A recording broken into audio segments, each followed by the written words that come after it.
Hi friends, welcome to my channel. Manisha కావాలనే తన pregnancy పోయినట్టు నాటకమాడి ఆ బ్లేమ్ని లక్ష్మి మీద నెట్టాలని చేసిన ప్లాన్ రివర్స్ అవుతుంది.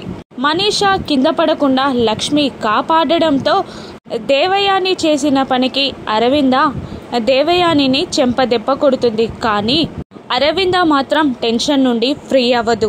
పైకి వెళ్ళాక రూమ్లో టెన్షన్ పడుతూ అటు ఇటు తిరుగుతూ ఉంటుంది. అప్పుడు జయదేవ్ నందన్ అరవిందాని ఓదార్చడానికి చాలా ట్రై చేస్తూ ఉంటాడు.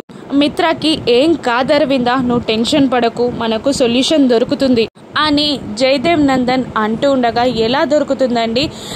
మిత్ర కన్న కూతురు కావాలి, మిత్ర రక్తం పంచుకు పుట్టిన కూతురు కావాలి. ఇప్పటికిప్పుడు మిత్ర రక్తం పంచుకు పుట్టిన కూతురు ఎక్కడి నుండి వస్తుందండి?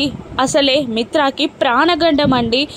ఈ ప్రాణగండం నుండి లక్ష్మి కూడా మిత్రని కాపాడలేదండి అని ఏడుస్తూ అరవింద జయదేవ్ నందన్ని అంటూ ఉండగా, అప్పుడే వాళ్ళిద్దరికీ కాఫీ తీసుకొచ్చిన లక్ష్మి ఆ మాటలు విని షాక్ అయి తన చేతిలో నుండి కాఫీ కప్లని జారుస్తుంది. అవి కింద పడి ముక్కలవుతాయి. ఇక టెన్షన్గా అరవింద దగ్గరికి వెళ్ళి, ఏమంటున్నారు అత్తయ్య, ఆయనకి ప్రాణగండమా అని అంటూ అరుస్తూ వేడుకుంటూ ఉంటుంది. ఇక మిత్రాని తను కాపాడలేదని తెలుసుకున్న లక్ష్మి ఏం చేస్తుంది? లక్కీ తన కన్న కూతురని ఎలా తెలుసుకుంటుందో రాను ఎపిసోడ్స్లో చూద్దాం. Thank you for watching.